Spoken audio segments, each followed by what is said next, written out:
All right, so the question is AE1 true? Is it true that a perfectly good being always eliminates every evil that it can? There seem to be counterexamples to this very general principle. For example, silly example.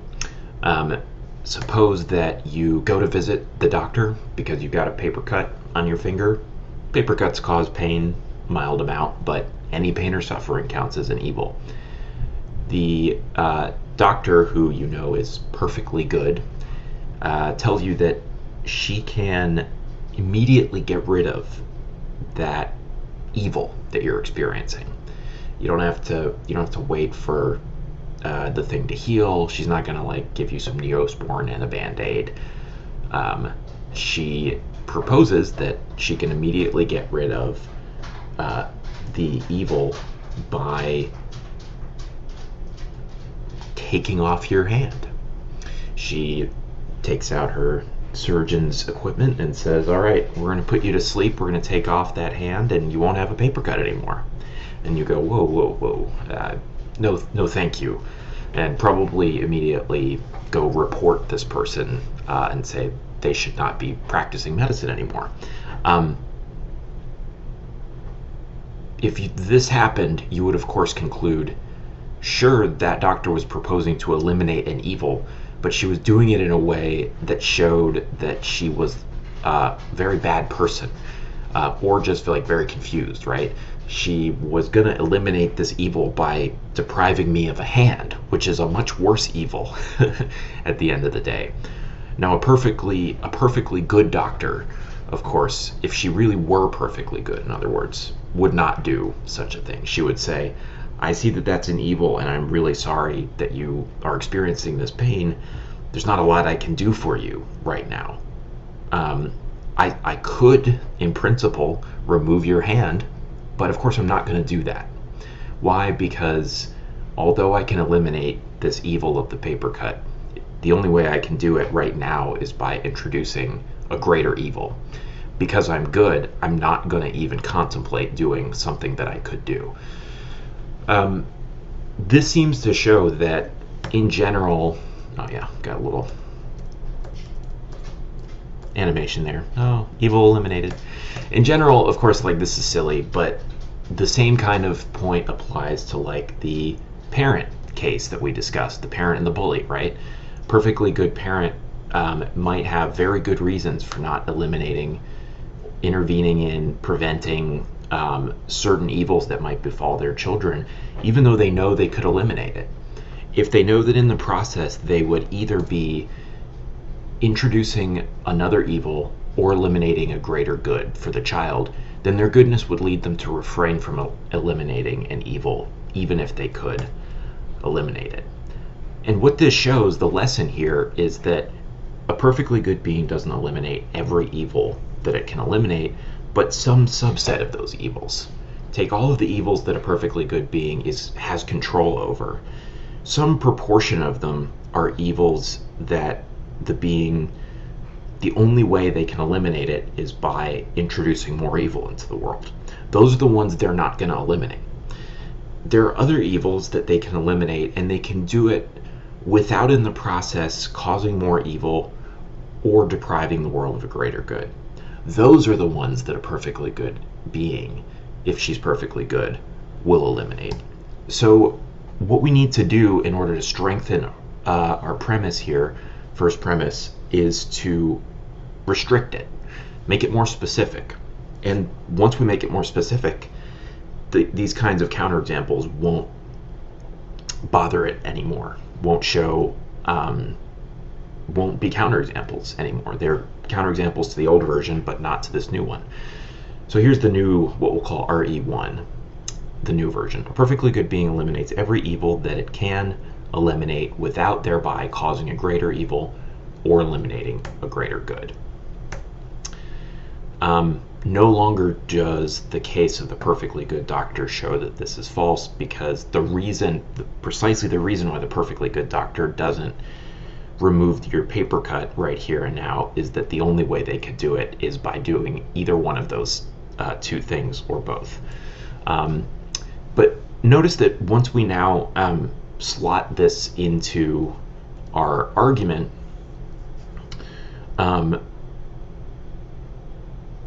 we're going to have to change the other premises. Because if you look at AE3, AE3 says if God exists, then God eliminates every evil that God can. That no longer follows from the first premise and the second premise. The original first premise said a perfectly good being eliminates every evil that it can. If God exists, then God's perfectly good. Then it followed that if God exists, God eliminates every evil God can. But now the first premise just says a perfectly good being eliminates every evil it can, without in the process causing more evil or depriving the world of a greater good. Add that if God exists, then God is perfectly good. What follows? Well, that if God exists, then God eliminates not every evil, but every evil that God can eliminate without, in the process, causing a greater evil or eliminating a greater good. In other words, we need to tack those additional two conditions onto our third premise, because that's what actually follows logically. To make the argument a little bit less, again, to decrease its unwieldiness, if we went through and tacked on these two conditions wherever we needed to in the revision process, it would just be a little too much. So I'm going to just condense, and we'll define unjustifiable evil as follows. Let's say that an evil is unjustifiable if it's an evil that can be eliminated without either causing a greater evil or eliminating a greater good. These are sometimes referred to as gratuitous evils. Really famous supposed example of a gratuitous evil is the death of, sometimes called Rose Fawn, because it's from an author that you've read, William Rowe. In the piece in the 1970s gives this example of a fawn that is trapped in a forest fire. I guess that's kind of like Bambi, right? And slowly burns to death.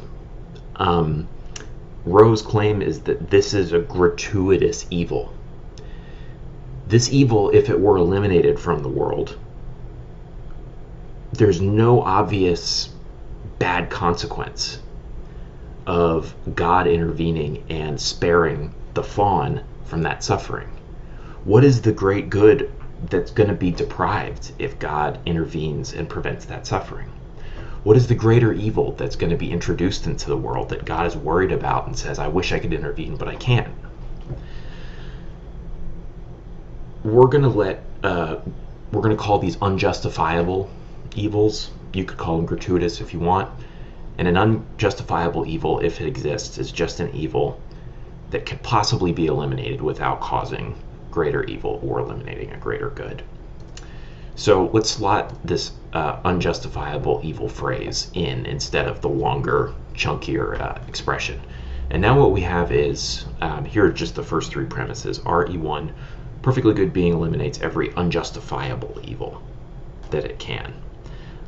It says that God can. It should say that it can. That it can eliminate.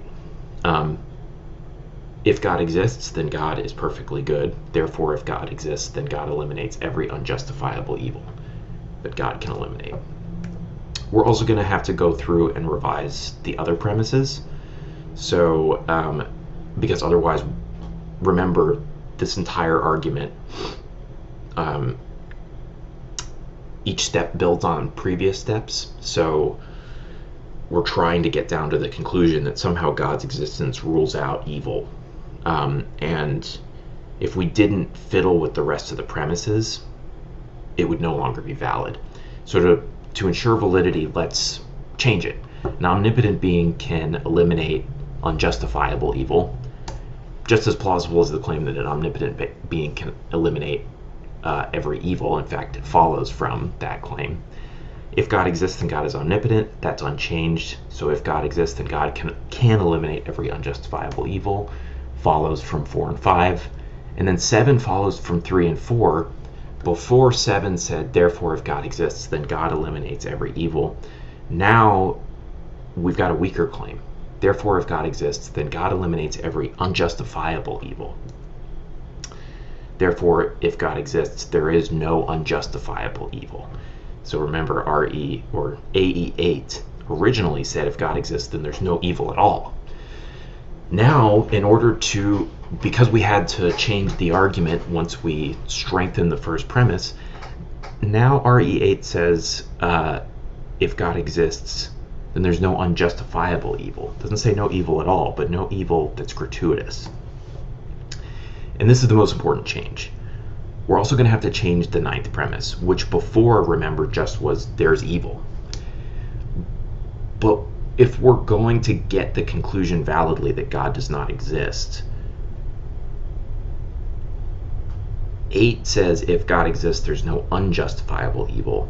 In order to run a modus tollens inference, we have to have the next step say there is unjustifiable evil. If it just said there is evil, then the truth of the fact that God's existence is incompatible with unjustifiable evil doesn't mean God doesn't exist. That would, perhaps all the evils there are justifiable. So we need to assert, no, there are evils that cannot be justified, that are gratuitous. And that's a distinct and stronger claim from the claim that there just are some evils. Now we're saying there are evils that cannot be justified. Therefore, God does not exist. We're going to call this the revised argument, or the revised argument from evil. It is valid because we went through and made sure that it was valid. One thing that's important to notice, though, is that in the original argument, the controversial move was the first premise, right? The claim that a perfectly good being does eliminate every evil it can. When we change that premise, now it says a perfectly good being eliminates every unjustifiable evil that it can. And that seems less controversial, right? It almost seems like a definitional truth now. Like, if you're perfectly good and there's an evil that you can't justify not eliminating, then you're going to eliminate it, sort of by definition. In the earlier version, the ninth premise was uncontroversial. Of course there's evil. If you've ever stubbed your toe, then you should agree there's evil. But we can't use that kind of course defense in defense of 9 in this new version, because the new version doesn't say there is evil, it says there is unjustifiable evil. What we're going to see next time is Mackey attempts to do just that. I think Mackey will say, probably agree with the defense of premise 9 that appeals to just, isn't cancer obviously unjustifiable? He probably would say yes. But Mackey also is going to give a different sort of defense. He's going to say, I've got something that even the theist should buy. Because a theist might be like, I don't know what God's reasons are. Is it unjustifiable? You say that, but I have faith that God must have some good reason.